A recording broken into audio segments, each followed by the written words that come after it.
भोर में जब सूर्योदय उदय होता है, अपने प्रकाश को जो सब ओर फैला देता है, कोई अपने घर में सो रहा है, सूर्य अपने प्रकाश को खिड़कियों के माध्यम से, छिद्रों के माध्यम से उसके पास भेजता है, और जब वो प्रकाश देखता है तो अपने चेहरे को चादर से ढक लेता है। सूर्य की किरणें उसके ऊपर पड़ती हैं और अंदर ऊष्मा उत्पन्न करती हैं उसको जगाने के लिए। यदि कोई जागना चाहता है तो वो सूर्य का आश्रय लेकर के अंधकार से ऊपर उठकर के जागृत हो सकता है। आज का प्रसंग राजर्षि अमोघ वर्ष प्रश्नोत्तर रत्नमालिका में प्रश्न कर रहे हैं, का निद्रा, नींद क्या है, निद्रा क्या है? और उत्तर में कह रहे हैं, मूढ़ता जंतो, प्राणियों की जो मूढ़ताएं हैं, अंधविश्वास हैं, वही उसकी निद्रा है। यानी जो अंधविश्वास में डूबा हुआ है, मूढ़ताओं में लगा हुआ है, वो अभी जागृत नहीं है, मोह की निद्रा में सो रहा है। जहां भगवान का तीर्थ का जब आश्रय मिलता है तो इन मूढ़ताओं से व्यक्ति ऊपर चाहे तो उनका आलम्बन लेकर के ऊपर उठ सकता है। और इस कलिकाल में तो और जो है मूढ़ताओं की भरमार है। 3 प्रकार की मूढ़ताएं, एक लौकिक मूढ़ता होती है, लोक मूढ़ता कहलाती है, एक देव मूढ़ता कहलाती है, और एक गुरु मूढ़ता कहलाती है। मूढ़ताएं, अंधविश्वास बनते कैसे हैं? तो उसमें किसी ने कोई कार्य किया और उसको देख करके उसने वो कार्य किस दृष्टि से किया है उस पर दृष्टि नहीं गई, लेकिन उसने वो कार्य किया है तो हमको भी वो करना चाहिए। ऐसे जो है मूढ़ताएं बन जाती हैं। विवाह हो रहा था और एक बिल्ली जो है वहां पर परेशान कर रही थी, तो घर की जो वृद्ध महिला थी, उन्होंने उस बिल्ली को परेशान ना करे उसके ऊपर एक डलिया रख दी, और लोगों ने देखा कि इस बिल्ली को जो है डलिया के नीचे बंद किया गया है। उसके बाद में खबर पड़ी है, और जब उनके यहाँ पर शादी हुई, वो वृद्ध महिला तो जा चुकी थी, लेकिन उन्होंने सोचा कि ये रस्म तो अभी बाकी रहेगी, उसके बिना खबर कैसे पड़ सकती है। बस ऐसे जो है वो लौकिक मूढ़ता प्रारंभ हो। केवल भारत में ही नहीं, पूरे संसार में कई प्रकार की लौकिक मूढ़ताएं चलती हैं। एक देश में जब मृत शरीर को दफनाया जाता है तो उसके हाथ पीछे बांध दिए जाते हैं। वहां पर यह मान्यता है कि कहीं वो अपने हाथ से जो है खोल करके वापस ना आ जाए, इसलिए वो वहां पर हाथ बांध करके दफनाया जाता है। एक देश में मरे हुए सर्प की खाल को पेड़ पर लटकाया जाता है, और जितने भी नवजात शिशु होते हैं उन सबसे उसकी खाल से स्पर्श कराया जाता है, और मान्य मान्यता ये है कि फिर ऐसे बच्चों को जो है सर्प नहीं काटता। एक देश में बल्कि पूरे यूरोप में ये चलती है कि यदि हरे वृक्ष की सूखी डाली पर यदि मधुमक्खी ने छत्ता बना लिया है तो मुखिया का 1 वर्ष के अंदर निधन होना निश्चित है। अरब कंट्री में वहां पर जब तूफान आता है तो वहां लोहा लोहा चिल्लाते हैं और उससे ऐसी मान्यता है कि उससे जो है तूफान शांत हो जाता है। एस्किमो ढोल बजा करके सोचते हैं कि इस ढोल बजाने से जो हवा प्रवाहित हो रही है उसकी दिशा परिवर्तित हो सकती है। एक कंट्री में काले बैल के माथे पर यदि सफेद स्पॉट रहता है तो वो बड़ा पूज्य होता है। उसकी पूजा करने से सब लोगों की मनोकामनाएं पूर्ण होती हैं, ऐसा माना जाता है। तो ऐसी कई लौकिक मूर्ताएं जो है लोक में व्याप्त हैं। भारत में भी बहुत सारी मूर्ताएं होती हैं। कई लोग जब जो व्यक्ति मरण को प्राप्त हो जाता है उसकी जो प्रिय चीज रहती है उसके साथ साथ में जो है अर्थी में रख करके ले जाते हैं। बीड़ी सिगरेट की कई बार तो जो है मोबाइल के ज्यादा शौकीन रहे तो एक मोबाइल भी उसमें रखने लगे। तो ये मूर्ताएं जिन्हें की लौकिक मूर्ता कहा जाता है, जिनमें कोई भी तथ्य नहीं है लेकिन फिर भी जो है उनको धर्म बुद्धि से करता रहता है। नदी में स्नान करके सोचता है कि उससे हमारे पाप धुल जाएंगे, जबकि कई जगह पर जो है ऐसे भी कहने लगे हैं कि भगवान का जो अभिषेक किया जाता है वो अपनी पवित्रता के लिए नहीं, प्रतिमा जो है दिन भर में धूल आदि के कारण में अपवित्र हो जाती है, इसलिए भगवान का अभिषेक किया जाता है। तो ये भी जो है मूर्ता हो गई। जबकि आप लोग पढ़ रहे हो तुम तो सहज पवित्र, आपके लिए मैं भगवान अभिषेक नहीं करता हूं, मैं तो अपनी कषायों की कलुषता को दूर करने के लिए अभिषेक करता हूं। तन को अपन कितना भी पानी से धो लो, कषाय उससे साफ नहीं होने वाली है। इसीलिए आप लोग पूजा में बोलते हो अनादिकाल से जग में स्वामिन जल से शुचिता हो।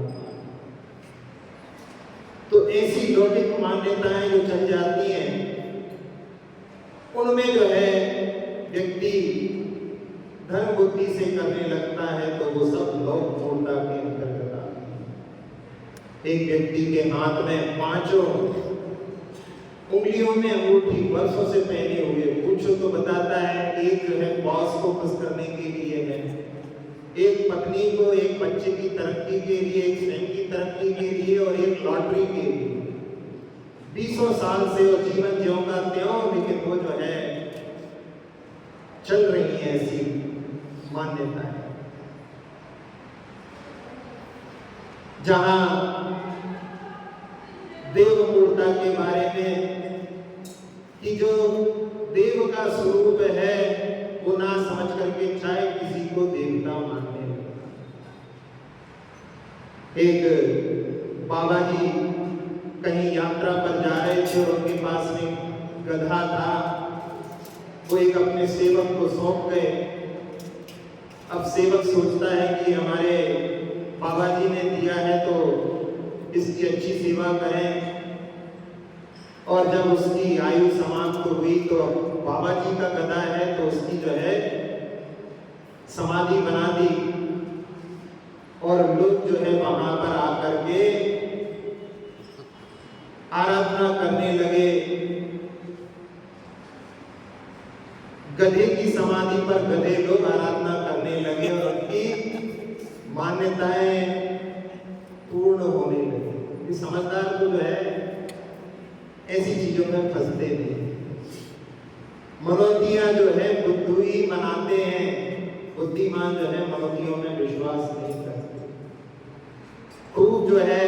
जो लोग जाएं, एक दिन हमने पहले सुनाया था आप लोगों के लिए, उसको भी आज प्रसंग में अपन देख लें कि कैसे जो है ये लौकिक मान्यताओं में लोग विश्वास करने लगते हैं। मास्टर जी का उदाहरण हमने सुनाया था आपके लिए कि जिनके पास में कॉपी चेक होने के लिए आती थी और लोग उनके पास में सिफारिश के लिए पहुंचते थे, और जब बहुत सारे लोग सिफारिश के लिए आए हैं, सबके रोल नंबर वो सुनते जा रहे हैं, नोट किसी का नहीं कर रहे हैं। मित्र ने पूछा कि तुम्हारी मेमोरी कब से इतनी तेज हो गई? तो उन्होंने कहा वास्तव में देखो तो मेरी मेमोरी इतनी ठीक है कि अभी आखिरी वाले का आखिरी नंबर भी याद नहीं है। फिर कहले क्या करते हो? कहले मैं कुछ नहीं करता हूँ, यदि वो लिखता है तो मैं पास कर देता हूँ। मैं क्या पास कर देता हूँ, वो स्वयं अपने आप को पास करा लेता है। लेकिन बहुत सारे बेवकूफ पिता जो है हमारे पास में मिठाई का डिब्बा लेकर के आकर के कहते हैं मास्टर जी धन्य हो आपने हमारे लड़के को पास कर दिया। बस ऐसे ही जो है दरबार जो कहलाते हैं दर के, वो सब ऐसी ही जो है खोटी मान्यताओं के माध्यम से वहां पर 50 लोग आते हैं, 25 के काम उनके पुण्य से बन जाते हैं, वो जाकर के सबसे कहते हैं और भी लोग आने लगते हैं। ऐसे करते करते उनका व्यापार चलता रहता है। और जब ऐसा व्यापार चलता रहा, बाद में जब उनके गुरुजी लौट करके आए, उनके पैर पड़ के कहा कि आप बहुत अच्छा गदा दे गए थे, खूब जो है अच्छी हमारी जिंदगी संवर गई। गुरुजी कहने के लिए भैया इसके गले की खानदानी बहुत अच्छा है, इसकी माँ को जो है हमने संभाला था, और जब उसकी समाधि स्थान बनाया था तो वहां भी खूब पैसे आए। लगता है खानदानी गदा है, बहुत पहुंचा हुआ गदा है, सबकी जो है मनोकामनाएं पूर्ण करता है। तो ऐसी जो है मान्यताएं जहां पर जो है नहीं वहां पर भी मानने लगते हैं, उनको भी अपना आराध्य मानने लगते हैं। ये देवमूर्ता कहलाता है। एक सियार एक जगह पर मरण को प्राप्त हुआ, और उसकी जो सियारें थी वो वहां पर वो मरे हुए शरीर के पास में जो है बैठी रही। राख की परिणति होती है, जीवों में भी जानवरों में भी होती है, और वहीं बैठी रही और उसने जो है बिना खाए पिए उसी जगह पर अपने शरीर को त्याग दिया, यानी वो भी मरण को प्राप्त हो गई। बस अब लोगों ने कहा ये तो जो है तपस्या हो गई इसकी, और वहां पर उसकी जो है समाधि स्थल बना दिया, और लोग आने लगे, उसकी भी मान्यताएं होने लगी। बिहार में एक टॉमी बाबा की मजार है।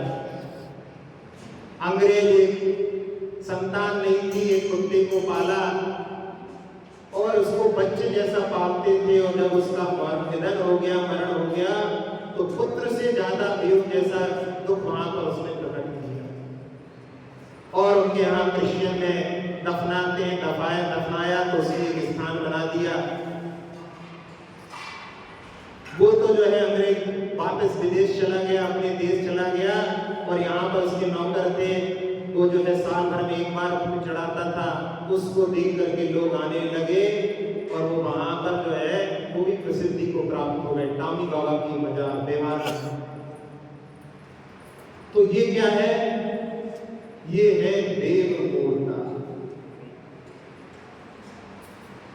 अब अपन गुरु मूर्ता पर विचार करें, उसके पहले जो है ज्योतिष के बारे में भी अपन थोड़ा विचार करें। ज्योतिष के बारे में वैसे तो अष्टांग महानिमित्त में नक्षत्र आदि को देख करके उनके माध्यम से भूत भविष्य का जो है निर्धारण किया जाता है, लेकिन जहां पर सही ज्ञान ना हो फिर भी जो है लोग, बहुत सारे लोग उनके धंधे चल रहे हैं। ऐसे ही एक व्यक्ति ने एक से पूछा कि भाई आप जो है सबका हाथ देखते हो, ज्योतिष बताते हो, क्या करते हो आप? तो कहने लगा कि हम तो उनकी मानसिक दास्ता की मानसिक कमजोरी का फायदा उठाते हैं।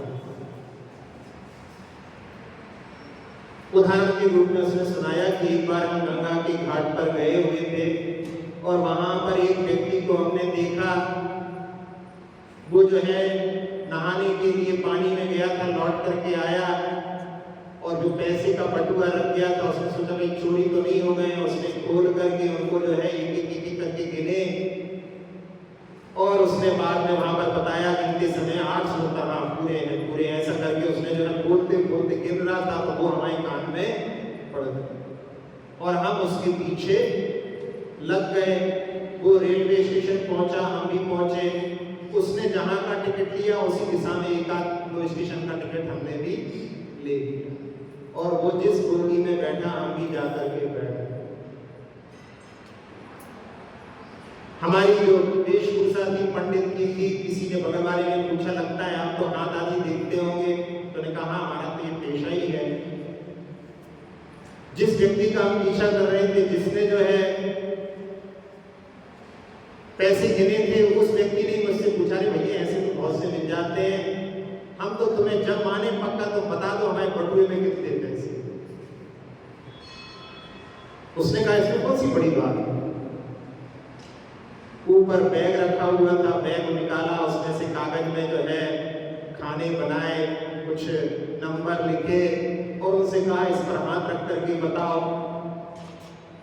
और हाथ रखा और उसके बाद में थोड़ा सा सोच करके बता दिया कि तुम्हारी जेब में जो है 870 रुपए। और इनको तो पैर पड़ने लगा कि ले भैया तुम तो हमारे साथ चलो हमारे गांव में, वहां पर तुम्हारा खूब जो है काम चलेगा। हमने कहा हमारा तो टिकट यहीं तक का है, पहले बाकी का आगे का टिकट हम ले लेंगे। और हम उनके साथ चले गए। 1 महीने में उनके गांव में रहे और हजारों कमा करके हम लौट कर। अब इसमें तो ऐसा लगता है कि वो वहां पर उसको ऐसा मिल गया। कहीं ऐसा भी हो सकता है कि पहले से सेटिंग हो, बगल में जाकर के बैठ जाए और पूछे भैया, इस प्रकार से भी कर सकते हैं। एक चल रहा है अभी काल सर्प योग। जो देखो जो जिसको कोई परेशानी, भैया काल सर्प योग का जो है प्रभाव है। और वास्तव में देखा जाए तो ज्योतिष की किताबों में, पुरानी किताबों में 50 साल से पुरानी किताब देखोगे तो वहां पर काल सर्प योग का नाम भी नहीं। क्यों नहीं है? क्योंकि 50 साल पहले ज्योतिषविद ने इसको जो है नाम दे दिया कि जब राहु केतु सेंटर में होते हैं तो उस समय में वो काल सर्प योग कहलाता है। नाम से लगता है काल सर्प योग है तो बहुत खतरनाक होता होगा, लेकिन वास्तव में देखा जाए तो अपने अपने क्षेत्र में जो ऊंचाइयों को छुए उनके पास नहीं विद्यमान है। सचिन तेंदुलकर, अमिताभ बच्चन, धीरू भाई अंबानी, मोरारजी देसाई, ज्ञानी जेल सिंह, ऐसे लोगों के पास में बैठा हुआ है काल सर्प।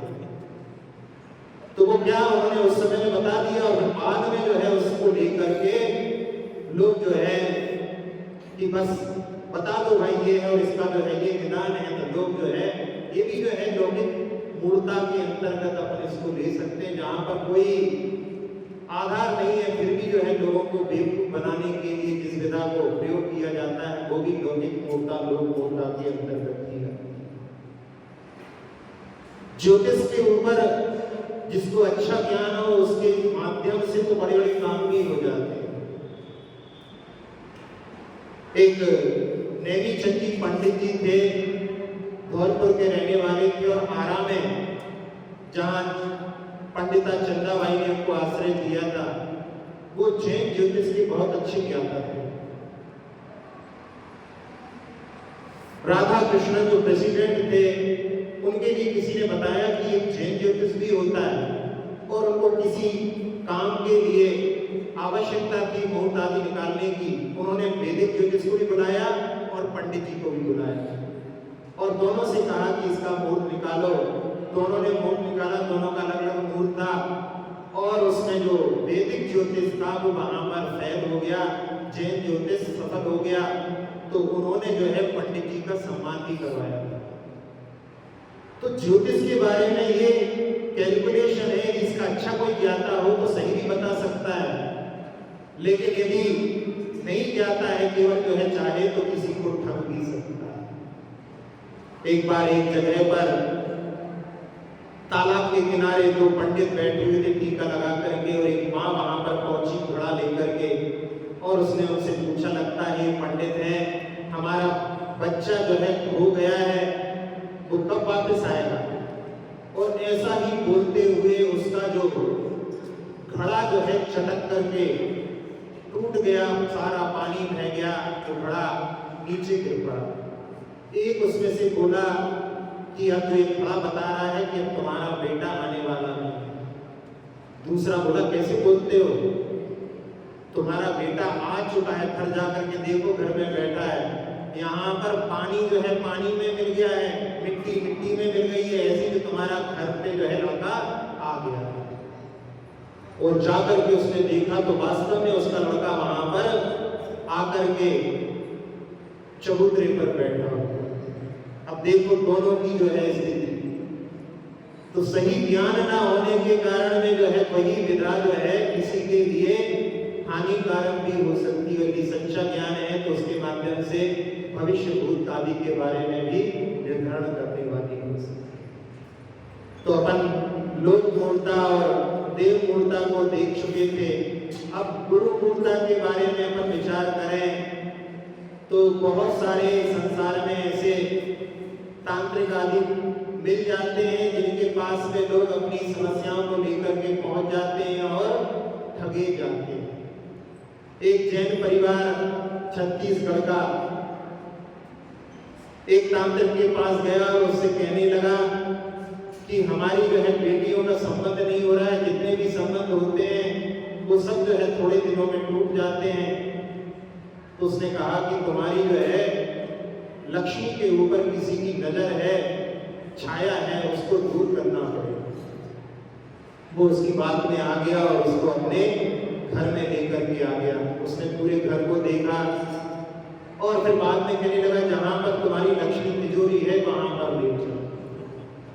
और वहां पहुंचने के बाद में तिजोरी को खोलो, फिर भी जो है व्यक्ति के लिए समझ में नहीं आता कि देखो इसकी दृष्टि जो है कहाँ जा रही है, लेकिन वो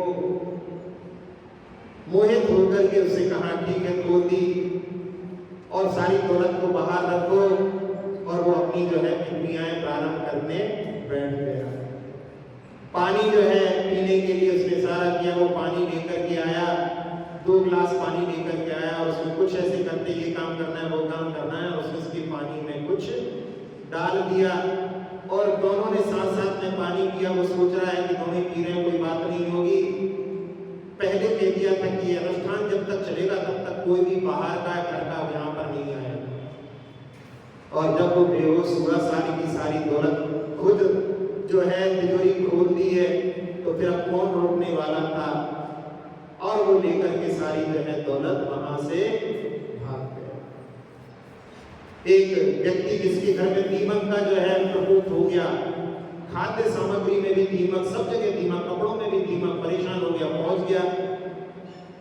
और उस समय में भी उसने कहा कि कुछ करना पड़ेगा, अनुष्ठान करना पड़ेगा। एक घड़े में वहां पर उसने सारी जो धन दौलत उसमें रखवा दी उसको बिना देखे हुए, और बाद में कहा कि इस घड़े में मैंने जो है सारी आपदा तुम्हारी एकत्रित कर ली है, मैं इसको ले जाकर के इतनी दूर छोड़ूंगा कि मैं तुम्हें कभी परेशान नहीं करूंगा। और वो भी जो है वहां पर, तो ऐसे जो है जहां पर गुरु का जो स्वरूप बताया है उसको नहीं जान करके और इधर उधर के लोगों में जो लग जाते हैं उसके माध्यम से ठगे जाते हैं। एक पेड़ के ऊपर एक बच्चा उसके पास से निकला तो पेड़ के ऊपर से आवाज आ रही थी, बड़ी भयानक आवाज थी, वो डर गया। संध्या काल था, रात्रि होने वाली थी और आवाज आ रही है। उसने जो है लोगों को बताया। दूसरे दिन फिर संध्या काल में कुछ लोग और पहुंचे और दूसरे में भी संध्या काल में फिर वो भयानक आवाज आई। अब तो सोचा कि जो है कोई काले जादू वाले को बुलाना पड़ेगा और उसके विशेषज्ञ को बुलाया गया। उसने अनुष्ठान प्रारंभ कर दिया कि 2-3 दिन में आपके नगर में, गांव में जो पास में वृक्ष है उसके ऊपर किसी प्रेतात्मा का निवास है, हम उसको यहाँ से विदा कर देंगे। और उन्होंने अनुष्ठान किया, वो आवाज आना बंद हो गई। लोगों ने कहा भैया बहुत अच्छा काम हो गया ये। अब एक दिन जो है उसी गांव का एक आदमी जो है उसके ऊपर पेड़ के ऊपर चढ़ा और वहां पर उसका मोबाइल जो है छूट गया था, उसने वहां से मोबाइल उठाया। तब रहस्य खुला कि वो अपने मोबाइल को उस पेड़ पर जो है रख करके भूल गया था। और सारे दिन भर के काम करने के बाद में जब पीसीओ से जाकर के फोन को पता करने के लिए फोन लगाता था तो उसकी जो घंटी बजती थी, अब जैसी ट्यूब डाल दी वैसी आवाज आती थी उसके ऊपर से।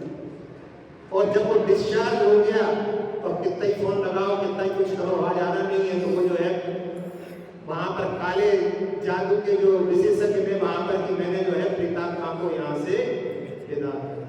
तो ऐसी जो है मान्यता बहुत सारी संसार में चलती रहती है। ऐसे जो है विशेषज्ञ जो कहलाते हैं, भले ही वो जो है लोगों के लिए गुरु के रूप में दिखाई दे, लेकिन वो गुरु होता है।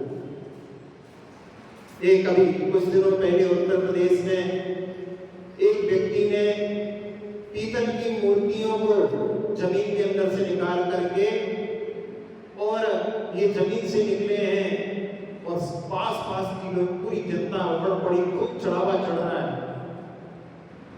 वो पता पड़ा जिस व्यक्ति से ऑनलाइन से उसने ऑर्डर किया था वो भी वहां पर पहुंच गया और उसने देखा कि ये तो मूर्ति जो है हमसे डिलीवर करवाई है, इन्होंने 265 रुपए में मंगवाई है, और ऐसा जो है उसने वहां पर दिखा दिया कि देखो ये इसका जो है बिल भी रखा है हमारे पास। लोगों ने देखा, पुलिस में इन्फॉर्म किया तो पकड़ा गया। ऐसे जो है लोग जो है बेवकूफ बनाने वाले बहुत सारे लोग मिल जाते हैं। इसलिए मूर्ताओं में जो ग्रसित हैं वो सो रहे हैं, जागृत नहीं है, और जो व्यक्ति सोता रहता है उसके पास में से कोई भी कुछ भी चुरा सकता है। तो गुरु मूर्ता, देव मूर्ता और लोक मूर्ता, इन सबसे ऊपर उठने के लिए हमारे लिए इनके स्वरूप को भी समझने का जो है जिनागम के माध्यम से, जिन्हें भगवान की वाणी के माध्यम से हमेशा जो है जागृत करने वाली निर्वाणी माता हमारे लिए उपदेश देती है कि हम उनका पान करें, उसका मनन करें, तो उसके माध्यम से ऐसी सारी मूर्ताओं से हम निवृत्त हो सकते हैं। एक गुप्ताचार्य जिनका नाम था, उनके पास में एक क्षुल्लक जो विद्याधर थे दीक्षित हुए थे।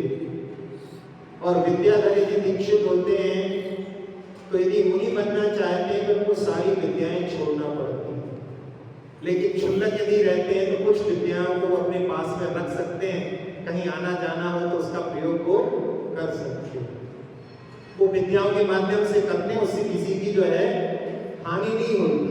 लेकिन आजकल बहुत सारे ऐसे चल रहे हैं कि जो है क्षुल्लक हैं और गाड़ियों में घूमते हैं, बिल्कुल जैसे राजमार्ग हो गया, भिक्षी के साथ में और गाड़ी में भ्रमण कहां से शोभा देता है। तो वो क्षुल्लक जी जो है अपने गुरु के पास में गए और उन्होंने कहा कि हम दक्षिण मथुरा जा रहे हैं, वहां पर आपको किसी से कुछ कहना तो नहीं है। तो उन्होंने कहा कि वहां पर एक सुब्रत नाम के मुनिराज हैं, उनको नमोस्तु कहना और रानी रेवती को हमारा आशीर्वाद कहना। अब कई बार लोगों को ये लगता है कि महाराज जी ऐसे आशीर्वाद दे सकते हैं क्या? अरे भाई, पहले जो है पूर्व में उधर से उनके पास से कोई आया हो, उन्होंने नमोस्तु कहा हो, तो उसका जो आशीर्वाद बाद में भेजने में क्या दिक्कत है? उन्होंने सोचा कि वहां पर एक 11 अंक के धारी भी हैं, लेकिन जो है उनके लिए कुछ नहीं कह रहे। फिर उसने जो है दूसरी बार फिर कहा, लेकिन उन्होंने फिर 2 के लिए कहा। बार बार परिप्रेक्षणा, बार बार जो है कि अब हम जा रहे हैं तो कुछ कहना तो नहीं है। ऐसे बार बार पूछने के बाद में भी उन्होंने केवल 2 के लिए ही, एक को नमोस्तु, एक को आशीर्वाद। जब वो अपनी विद्या के माध्यम से उधर पहुंचे और उन्होंने सबसे पहले कि जिनको आशीर्वाद नहीं दिया है, जिनको नमोस्तु नहीं कहा है, उनके पास चलना चाहिए। वो भव्य सेन मुनिराज के पास में पहुंचे और उन्होंने कहां से आया है, वात्सल्य का कोई गुण नहीं दिखाया फिर भी। और सुबह जब सोच के लिए जाने लगे तो लगे, उठाओ कमंडल, चलो साथ में। उन्होंने अपनी विद्याओं के माध्यम से सारे रास्ते में अंकुरण उत्पन्न कर दिए। महाराज अंकुरण देख करके कि ये तो सारे अंकुरण हो गए, यहाँ पर कैसे चले? तो वो जो बटुक का रूप बनाया था उन्होंने क्षुल्लक जी ने, और अंकुरों को छू करके कहा कि इसमें जीव दिखते तो है नहीं है। तो वो जो है उन अंकुरों को जो है रोकते हुए सोच के लिए चले गए, और उसने अपनी विद्या के माध्यम से सारे कमंडल का जल सुखा दिया। अब बाद में जो है वो आए तो शुद्धि के लिए जल नहीं इशारा से बोलते हैं, तो कहते हैं सरोवर में कितना अच्छा पानी है और इसमें कोई जीव भी नहीं दिखाई दे रहे हैं। तो उन्होंने कर दिया सारा कि सरोवर का पानी दे दो। फिर इसके बाद में शुद्धि के लिए हाथ धोने के लिए तो कहा ये मिट्टी में कहाँ जीव दिखाई देते हैं, तो उन्होंने मिट्टी के माध्यम से शुद्धि भी कर दी। तो वो समझ गए कि हमारे गुरु ने इसलिए इनको जो है नमोस्तु नहीं बोला है कि ये स्थावर जीवों के बारे में जान करके भी जो है उस पर जो है करुणा दया का भाव प्रकट नहीं कर रहे। फिर इसके बाद वो सुब्रत मुनिराज के पास में गए और सुब्रत मुनिराज को नमोस्तु किया। उन्होंने बहुत वात्सल्य से जो है उनके प्रति व्यवहार किया, और उन्होंने पूछा हमारे गुरु के बारे में, उन्होंने नमोस्तु बोला है तो उनके बारे में सब कुशलता पूछी। तो उनको समझ गए कि ये जो है हमारे गुरु ने इनको नमोस्तु बोला है, इनमें सारे गुण जो है योग्यता के गुण हैं, इसलिए हमारे गुरु ने इनको नमोस्तु कहा। अब मन में आया कि उसको आशीर्वाद, रानी के लिए आशीर्वाद बोला है तो उसकी कैसी जिनेन्द्र भगवान के प्रति भक्ति है। तो पूर्व दिशा में उन्होंने अपनी विद्या के माध्यम से ब्रह्मा का रूप बनाया, और उसकी जो है झांकी जब वहां पर लगी तो नगर के बहुत सारे लोग वहां पर पहुंच गए।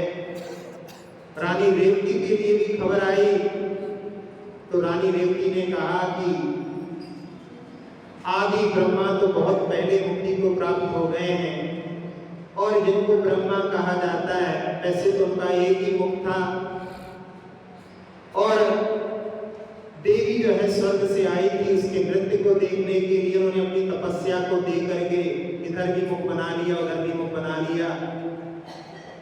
तो जो स्वयं शील का पालन करने वाले नहीं है और जो आदि ब्रह्मा हो चुके हैं, ये तो कोई बहरूपिया होगा, वहां पर हमें जाने की आवश्यकता है। दूसरे दिन दूसरी दिशा में नारायण का रूप बनाया, उसमें भी बहुत सारे लोग पहुंचने लगे। तो उन्होंने कहा कि 9 नारायण होते हैं और 9 नारायण हो चुके हैं, अब कोई भी नया नारायण होने वाला नहीं है, पंचम काल आ गया है, अब इस समय में कोई भी नारायण नहीं होने वाला है। फिर उसके बाद में तीसरी दिशा में उन्होंने रुद्र का रूप बनाया, तब भी उन्होंने कह दिया कि 11 रुद्र इस हुंडाव सर्पणी में होते हैं, वैसे नहीं होते, हुंडाव सर्पणी में रुद्र होते हैं, वो हुंडाव सर्पणी के रुद्र भी हो चुके हैं। सबसे आखिरी रुद्र जो थे सात्विकी पुत्र जो भगवान महावीर के ऊपर जिन्होंने अवसर किया था, वो भी जो है हो चुके हैं, अब कोई भी नहीं होगा। जो दिखा रहे हैं रूप वो सब बहुरूपिया का रूप है। और चौथी दिशा में तीर्थंकर का रूप बताया था उस समय में कि अब तो जो है कम से कम आएंगी, लेकिन वहां भी कह दिया कि 24 तीर्थंकर हो चुके हैं, अब 25वां कोई तीर्थंकर नहीं होगा। वो भव्य सेन महाराज तो वहां पर पहुंच गए, लेकिन रानी रेवती ने कह दिया कि 24 तीर्थंकर होते हैं, 24 से कोई 25वां तीर्थंकर का रूप दिखा रहा है, तो ये भी कोई विक्रिया के माध्यम से रूप दिखा रहा होगा, इसमें सत्यता है। अब उसके बाद में उन्होंने क्षुल्लक जो थे उन्होंने अपने वास्तविक रूप को प्राप्त करके और उनके राजमहल की और रानी रेवती के राजमहल की ओर जा रहे हैं, और रास्ते में गिर पड़े हैं। खबर जो है रानी रेवती के पास पहुंची, और जैसे ही उसने सुना कि क्षुल्लक जी जो है घायल हो गए हैं, रास्ते में गिर पड़े हैं, तो उसने सारे काम को छोड़ करके उनकी ओर जो है बढ़ना प्रारंभ किया। और सेवकों के माध्यम से उनकी सेवा करा करके और उनको अपने स्थान पर लेकर के आए। जब आहार का समय हुआ तो उनकी आहार के लिए उसने सारी तैयारियां की और उन्होंने वहां पर अपनी विद्याओं के माध्यम से सारा भोजन समाप्त कर दिया और उसके बाद में उसको जो है प्रणित रूप में परिवर्तित करके भ्रमण कर दिया। तो उस समय में बाकी सारे लोग तो वहां से भाग गए, लेकिन वो जो है वहां पर सेवा में रही, उससे खड़ाना करके और मन में अपनी निंदा की, हमने ऐसा ऐसा जो है आपके लिए आहार दे दिया जो आपके शरीर के लिए ठीक नहीं था। तब उनको समझ में आया कि इसमें जो है सम्यक्त के सारे गुणों से जो योग्य है, इसलिए हमारे गुरु ने इनके लिए आशीर्वाद दिया है। और जब उनके लिए अपनी सारी जो विद्याओं के माध्यम से उनको दूर करके और बाद में जब उनको बतलाया कि हमारे गुरु ने आपको आशीर्वाद दिया है, तो वहीं से परोक्ष में उन्होंने आशीर्वाद भेजा है। तो वहीं पर जो है झुक करके उनके लिए जो है पंचांग नमस्कार करके वहां परोक्ष में इतनी विनय उसने दिखलाई, तब उनके लिए लगा कि ये सारी मूर्ताओं से रहित। तो ये प्रसंग जो हमने आप लोगों के सामने रखा, जहां पर प्रश्नोत्तर मालिका में राजर्षि अमोघवर्ष मुनिराज कह रहे हैं का निद्रा, निद्रा क्या है, नींद क्या है, तो मूर्ता जंतो, प्राणी की जो मूर्ताएं हैं, अंधविश्वास है, वो ही उसकी निद्रा है। उन्हीं मोह की निद्रा में जो सो रहा है, वो सोने वाला जो है अपनी सारी विधियां लुटा देता है। इसलिए मूर्ताओं से ऊपर उठने के लिए हमारे लिए प्रेरणा देने वाली ये पंक्ति जो है, हम सारी मूर्ताओं से ऊपर उठ करके गुरु के स्वरूप को, देवता के स्वरूप को, और जो वर्तमान में जो मूर्ताएं चल रही हैं उनमें वहां पर जो मूर्ता नहीं है उनके प्रति भी अपने लिए दृष्टि रखना है। जहां पर कई लोग कहने लगे कि अभिषेक की मूर्ता है, तो उसको भी जो है समझना सही रूप से, ये भी हमारे लिए आवश्यक है। तो हम सब लोगों के लिए मूर्ताओं से ऊपर उठ करके शुद्ध समय की प्राप्ति होते हुए मुक्ति का मार्ग मिले, इसी भावना के साथ में अक्षर पद मात्रा से दूषित वचन अगर नहीं रहे और प्रमाद प्रचार सम्यक अर्थ विहीन किए, जिन वाणी माता मेरी सब त्रुटियों को क्षमा करे, तेरे आशीष शीघ्र हम सबको केवल लक्ति रमा मिले, प्राप्त हमें हो बोधि समाधि परिणामों की शुद्धि हो, निज आत्म उपलब्ध हमें हो शाश्वत सुख की सिद्धि हो। चिंतित वस्तु दात्री माता चिंतामणि उपमा भाती, करो वंदना पूर्ण विनय से चरण रखूं मैं ये पाती, कर जिन